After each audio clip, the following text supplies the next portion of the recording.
What's up everyone, Jelly here, and today we're going through a new series on my channel called Broke Man Yugioh. So right now it's COVID-19, not a lot of people have money to spend on hobbies. However, a lot of people did want to get back in Yugioh with new Master Rule 5 change, allowing for you not to be forced to play links anymore, to play kind of redecks. So what I wanted to do with people, I know a lot of people returning to the game, is kind of go through some more budget decks that they can pick up right now and play kind of casually, or decks that they can transfer into a competitive deck. So this is a deck fully built, 70 cards, has a lot of staple cards you're going to need if you're coming back into the game right now. And it comes out as this deck fully ready, 70 cards right now, $116, which sounds like a lot, but in terms of Yu-Gi-Oh, that's not too bad. I mean, you look at a meta card right now that a lot of people are playing 3 of, we have Lightning Storm. This is $112. For $4 more, you can have a full competitive deck. Now, it's not going to be running Lightning Storm, however, it's still incredibly good. What I like about this deck is there's a lot of upgrades you can make, especially with the main deck and side deck. Looking at cards like, you can try to fit in some more expensive cards. Like, this deck doesn't have really match in it right now. Even the match is really good. You can play that. It doesn't have Traptrix, really good, but I believe they're like $8 to $10 a piece right now. We kind of held off on cards like that.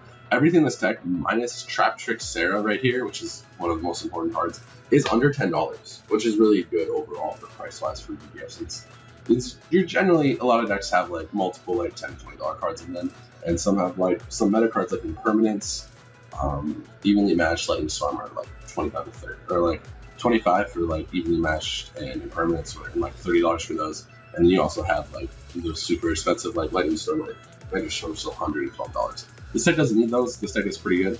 I believe like you could take this to a regional right now and at least make top 32, assuming you have some open matchups. However, because of COVID-19, there are no regionals yet. So yeah, in terms of getting back in the game, this isn't great, but if you want a fun bunch of decks to play online, this is definitely one of them. So let's go into that finally. So first off, Donut or Pankratops. Donut does, basically it's a Cyber Dragon, but it's just if your opponent controls more monsters than you, not control more monsters, which is incredibly good. The card was rampant in the meta for a long time. It's one of the first sideboard cards, because it also has the effect that not only is it a 26 speeder, that's a free special summon, you can also tribute one down roster monster, encoding itself to pop one card on the field. So it forces interactions, it forces stuff out, and it's just a really big body. After that, we go into our actual Traptrix engine. 2 Diania. Diania special summons one from graveyard when it's normal summoned, one Traptrix monster, and then when it's special summoned, you can target one trap hole in your graveyard to set it until the end of your opponent's next turn. So it's a card, it forces them to have to deal with that set card essentially. Then we have the new Traptrix monster, Traptrix Decklist. She's okay. Her effect is that you can tribute her. Yeah, you can tribute this card, and you can set 2 trap holes, one from your deck and one from your graveyard. Now, what's nice about her is that Traptrix Sarah special summons a Traptrix from the deck. Diania isn't nearly as strong as her in terms of when it's special summoned from deck. So sometimes you'll want to special summon her from the deck, tribute her, set 2 more trap holes, get more interactions, and help you trigger your Sarah more. So it's very nice for that. So then finally, the 2 most important cards, Traptrix Mantis and Traptrix Mermello. These are your searchers. So when Mantis is normal summoned, she adds 1 Traptrix to the hand, meaning she can switch a Diania and set up for follow-up for next turn. And then she also has an effect that you can bounce one of your set cards to your hand to set a new card, meaning as long as you have a trap in hand, Twin Twisters, Cosmic Cyclone, Nightmare Phoenix, those cards are never hitting you, which is really nice. 3 Traptrix Mermello. This is the heart and soul, basically. This is the card we've all loved for Traptrix. When Mermello is normal summoned, she adds 1 trap hole to your hand. Just very generic, +1 on summon. With the new Traptrix Sarah, you link Traptrix Mermello away, and then you get to set a trap hole. And if your opponent normal summons, you have to pop that. You get to trigger your trap hole, normally because it'll be bottomless, easiest one to play. You get to trigger your trap hole, and you get to, you trap hole them, you trigger Sarah, which then special summons a Mermello or a Mantis usually, or a Decklist depending. And then you get to, Mermello gets to pop one of their set cards, and then you also get to trigger Sarah again then, when a Traptrix effect is activated, you get to set a new trap hole. So it allows you just to maintain this like really aggressive advantage cycle that stops your opponent from playing the game, is really what this deck does. And so Mermello is the heart and soul of that, because it guarantees you a trap card activated. So that's your main deck. I believe, in my opinion, this is the best way to run the Traptrix monster lineup. I think 2 Diania is correct. You really don't want to see Diania. Decklist is a good one-up, because she allows you to kind of like get into those interactions in the late game. And then Triple Mantis, because she searches other Traptrix, allowing you to retain like your advantage. And Mermello, because it just allows you to guarantee you have some follow-up for turns. So going into our star cards, we have our spell card lineup. I play 1 Demise. I know Demise isn't the most popular card in this deck. However, I do think having that auto recovery when you play You're playing 24 traps. Having that ability to just recover if you get hit by like a lightning storm, or you like double twin, or your back row gets removed, it's just really strong. One double or nothing. This card is pretty common in trap decks not trap decks, in level 4 decks because it allows you to go into a really simple OTK with the new card Utopia double. So that's really nice. I know I've been like, Utopia double is not the new. It's only a year old. Some people haven't been playing that long recently. But we'll go over Utopia double in a little bit. But basically, this is one of the cards you need for it. Triple Desires, again, one of the best draw cards in the game. I know a lot of people like, banish 10. It really doesn't matter. You're not seeing those 10 cards anyway, so drawing 2 is really good, especially in a control deck like this that needs as many resources as possible. One copy of Scapegoat. Scapegoat's so broken right now. A lot of people are like, I don't want to do Link Summoning. Link Summoning is not that confusing, honestly, once you get used to it. And having the option to like just get a big monster on board like Morlo Dragon is just so good. 3 bottomless trap holes. This is the most versatile trap hole. It's going to hit the most stuff. That's why I think it's the best at 3. It's the one where if you draw it, you're going to be like, this card's never really that bad. After that, compulsory evacuation device. Card is just very good. Generic removal, good going first or second generally. That's what I like about when I play trap cards. I want them to be good going first or second. You're playing a trap hold deck too, meaning putting stuff back in the hand. It's just gonna get removed by bottomless after that anyway, so it's really strong. Imperial Order, I can't lose cards back at 1. Even with the errata for it, it's just still so strong. It's still so stacky. It just steals games. I expect Striker to be relevant again. And if you Imperial Order a Striker player, you pretty much just won the game. So it just negates all spell effects on the field, meaning you just chain it for like Twin Twister, you chain it for Lightning Storm, you chain it to Straw Fusion, any stuff like that. It's just going to be a blowout right there. Triple Loss Win, a little bit of a newer card. It's really strong. Target one face and special summon monster on the field. Negating its effects. Also, its original attack is half, and then if your opponent special summons a monster from the extra, you can set it in from your graveyard. Incredibly good. It's one of those resources that recurs. You can use it on Sarah to guarantee Ramello trigger, stuff like that. It's just so good. The new one of the newer trap holes, Network Trap Hole. You probably haven't seen this before if you haven't been playing in recent times, or even if you have, this isn't that popular, but it is one of the better trap hole cards in the game. When your opponent special summons a monster from the main deck or graveyard, banish it face down. Banishing face down is really good, and pretty much everything will special summon from the graveyard or from the deck at some point, especially during combos. So it is really a nice card to have. I think it's not always going to be live, but it's one of those cards where when it lands, it's going to be so strong that you're just going to be happy you have it. After that, Triple Solemn Judgment, pretty standard. The fact that the card's back is ridiculous. It's one of the most annoying cards in control decks because it's going to make sure those lightning storms that evenly match that removal of them trying to move Imperial Order, it just isn't going to happen. So it's so strong for that. Triple Strike, another. This is like kind of the golden standard for trap cards just in general. Negate and destroy. Counter trap. Opponent can't respond to it. They can't negate your other cards. It's just so good. It stops summon. It's just an amazing card. Triple Storm in your force. You gotta protect those life points. You're playing the Judgment. You're playing the Strike, and your monsters are pretty weak. So having this really can blow at your opponent. I think one of my favorite examples is one of my friends was playing Pendulum, and he made a whole Pendulum board of just all the monsters. Went to attack in, attacked me. I flipped up Storming. He went to negate. I striked it, and his whole board was gone, and I just won the game for free after that. Just such a good card. I really like Storming. Even players like Team Sam, kind of like okay players, not the best. Like really like this card. I think it's pretty good. Some people say it's a one-up, but I think you want to see it sometimes, and it's just so strong when it goes off. Triple Shade Breeding. Now this is an interesting choice. If you played Traptrix recently, you'll know how good this card is. So Traptrix Sarah's effect is that when you activate a normal trap card, you can special summon one Traptrix from your deck. Meaning if you just open a Traptrix plus Shade Breeding, you get to go normal summon Amelia, search a trap hole. Link for Sarah, activate Shade Breeding, special summon a Traptrix monster from your deck. With Ramelio or Mantis, they both have effects that can guarantee Sarah's going to go off. So you either trigger Sarah again to set another trap hole, and then you get to overlay for a rank 4. And then you still set up, and Sarah still going to go off next turn for another monster. So the rank 4 I normally go for is Traptrix or Time Thief Redoer, which we'll go into later with the next deck. But it allows for like a guaranteed 3 interactions on your opponent's turn, which is incredibly strong.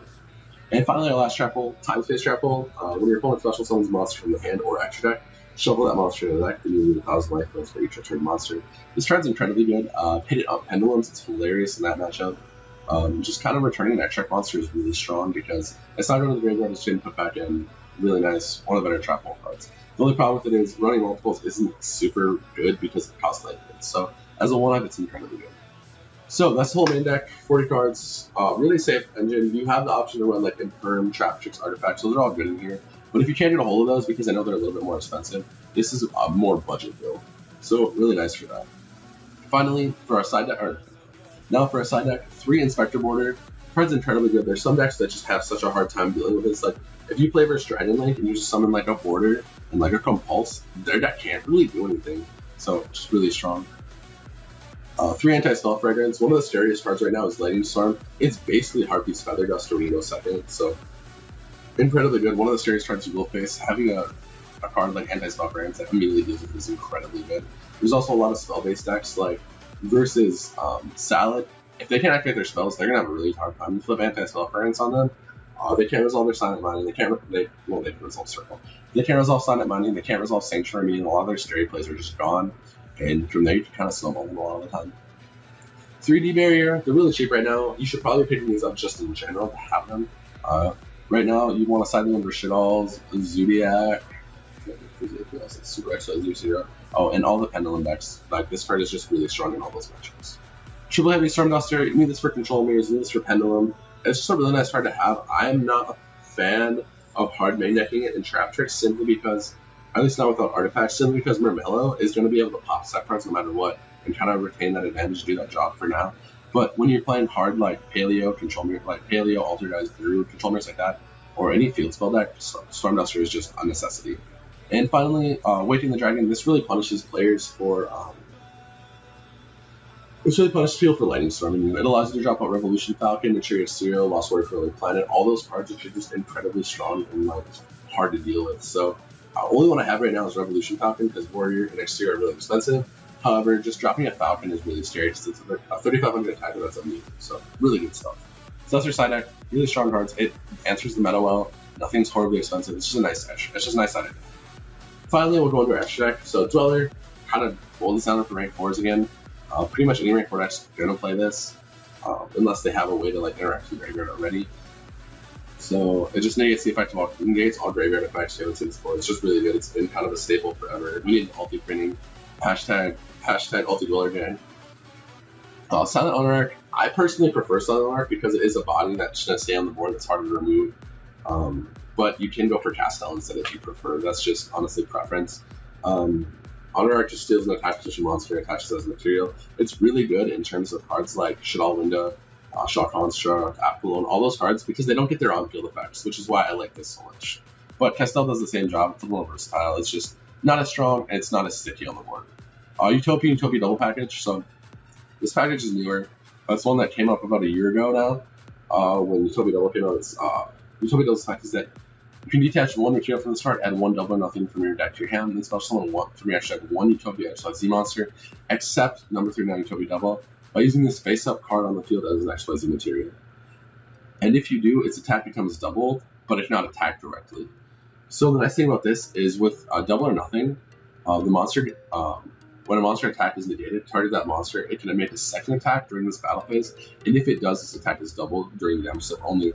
So what you do is you Utopia double effect, special summon Utopia at 5,000, and you attack, Utopia effect to negate its own attack, and then Utopia, and you activate double or nothing. Utopia becomes 10,000, meaning if your opponent doesn't have anything to stop it, you're gonna hit them for 10,000, generally pretty much always kill them. Or Raptor Ultimate Falcon, unaffected by other card effects. 3,500 beater, you summon off Waiting the Dragon, that's all it's for, but it is scary when that thing drops on the board. Time Thief for newer, again another newer card, but newer rank 4. This is really good. I played Time Thieves forever, if you watch my channel, and this card's insane. So it has the effect that once per turn, quick effect, you can detach up to 3 different types of materials from this card and apply the following effects. So for a monster, banish this card until the end phase. For a spell, draw a card, and for a trap, place 1 face-up card from your opponent controls on top of that. And then it also has the effect that can steal the top card of your opponent's deck and then attach it as a material. What's so nice about this is that with Shade Breeding, you're guaranteed a rank 4. It's so meaning you have the interaction to bounce a card from your opponent's deck, and it also dodges removal because it could detach a monster. Meaning it's a card that's going to stay on the board over and over again and continue regaining advantage, and it picks up from your opponent's deck. So I think I have a stream match where I played this in a regional, where I stole like my opponent's like reinforcement of the army, like Strike Striker Engage, and just kept stealing really good cards from them, and they just could not recover because they could never get what they wanted to. So in that regards, it's really good. It's going to be a card that's just going to retain advantage for me. Finally, the last rank 4 we play, 1 Tornado Dragon, quick effect, once per turn, detach 1 material on this card, then turn it 1 step on, spell and trap on to destroy it. or target one switch on the field. Basically, you make this because in like control mirrors where you like pop one set, and on their turn you pop another set. It's just really strong in those regards. Finally, for the rest of our check, I play Lynx in here simply because we play Scapegoat and because Sarah. So let's go through it. One Borlo Dragon. This is one of the newer cards. It is pretty cheap, which is nice. Now it's like $1.25, but its effect is that neither player targets monster effects. Already really good. 3,000 beer on targetable. Nice. And then it also has the effect that once per turn, quick effect. You can target one face monster in the field, loses 500 attack and defense. Your opponent can respond to this effect. I did. Really nice. And then its final effect is that at the start of the damage step, if this card attacked an opponent's monster, you can place that opponent's monster and the zone destroy points too. Meaning you can just steal one of their monsters when you attack it. Just so strong. And then for the rest of the deck, we play Link Spider and Link Treebo. Using our combo with Scapegoat to go into Borlo Dragon. We play the One Misses Radiant. Again, really nice card. It's a 500 boost to all Earth monsters, and then it searches the Earth monster when it dies. You pretty much play this for going into Borlo Dragon. You go like Misses Radiant, Link Treebo, Link Spider, Borlo Dragon. Pretty standard stuff there. The one increase to the Will Chalice Warrior. This is a card. To me, I really like it. Some people don't. Its effect is that if this card is Link Summon, draw cards equal to the number of Will Chalice monsters strike points too. Not super relevant. You can play the Will Chalice Ib, but I don't think there's extra space in here in particular for it, and it's not necessary. But what makes this card really nice is that once per turn, you can send one card from each player's field to the graveyard. Meaning you can target something like Lost Wind, use it on one of their monsters, and then in Grease you can pop another card on the field, and they can't respond to it. And it doesn't destroy, it just sends. So really strong, easy to make off Scapegoat, easy to make a Sarah. One Security Dragon. This is a newer card again, kind of weird. Once per turn, when this card sits on the field, if this card is co-linked, which means like another card points to it, usually it'll be like Link Spider or Link Treebo, you can target one monster your opponent controls, return it to the hand. So what's awesome about this is that you'll go like Link Treebo, and then sack the 2 tokens for Link Spider, or for link the 2 tokens like for Security Dragon, bounce one of their cards, link those 2 monsters for Nigrisu, sacrifice your token, and pop one of their cards they control. It's really strong. Finally, 2 Traptrix Sarah, kind of the heart and soul deck. You probably want to play 3, but I think you can get away with 2 pretty easily. You can even get away with 1, honestly, but it's really nice to have the other one. So, Traptrix Sarah's effect is the whole thing that makes the deck work. It requires 1 non-linked Traptrix monster. This Link Summon card is unaffected by trap effects. You can only use each of the following effects of Traptrix Sarah once per turn, and not during the damage steps. If a normal trap card is activated, you must summon 1 Traptrix monster from your deck with a different name than cards you control. Meaning you can summon Galamessa, Mantis, Mamelo, or Gianni anytime you activate a trap card, or at least once per turn, which is really strong. And then you also have, if your other Traptrix monster effects activated, you can set 1 normal trap hole directly from your deck. Meaning, like if you bottomless someone, you can special summon Mamelo. Mamelo effect is mandatory. So even if they have no targets on the field, you will still attempt to trigger Remella because it's a mandatory effect on summon. And then you'll trigger Sarah to set another trap hole. It's really nice in terms of just like having that constant advantage until makes this stuff work. So that's the full deck for you guys. Really good deck, pretty budget. I mean, 120 is still a lot. But there's a lot of cards that are, other than Sarah, like a lot of the cards are just like little pricey stuff here and there. Like Desires are like $4 each. If you really want Desires, you can get away without it if you have to. You just buy other traps like Torrential. We have Stripes and Judgments, $4 a piece. I think these are $2 a piece. These are $4 a piece. They're really good. Not everything's necessary in here. This is just what I thought was like the most bang for your buck for cards. So that's everything. And then you go through the shopping cart. You have $116, and this is the full 70 card list here. Honestly, for $117, you're not going to get much better deck. This is, I believe, personally, I can see this going to a regional with it and doing okay, like an X3, trying to get into that top 32 spot. If you get good matchups, like an X2. So this is a good investment if you want a fun deck to play. That's pretty fair. It's very interactive too. It's like sometimes you'll steamroll your opponent, but a lot of times you'll be grinding back and forth, and eventually you'll win off resources. So if you like those decks, give us a try. You can try it on Dealing, but first, obviously, you can make some changes here and there, like Artifact Sanctum, Artifact Scythe, main deck Canary Storm Duster, then Imperm, Evenly Matched, Lightning Storm. All those more expensive cards are also fit in this deck pretty well.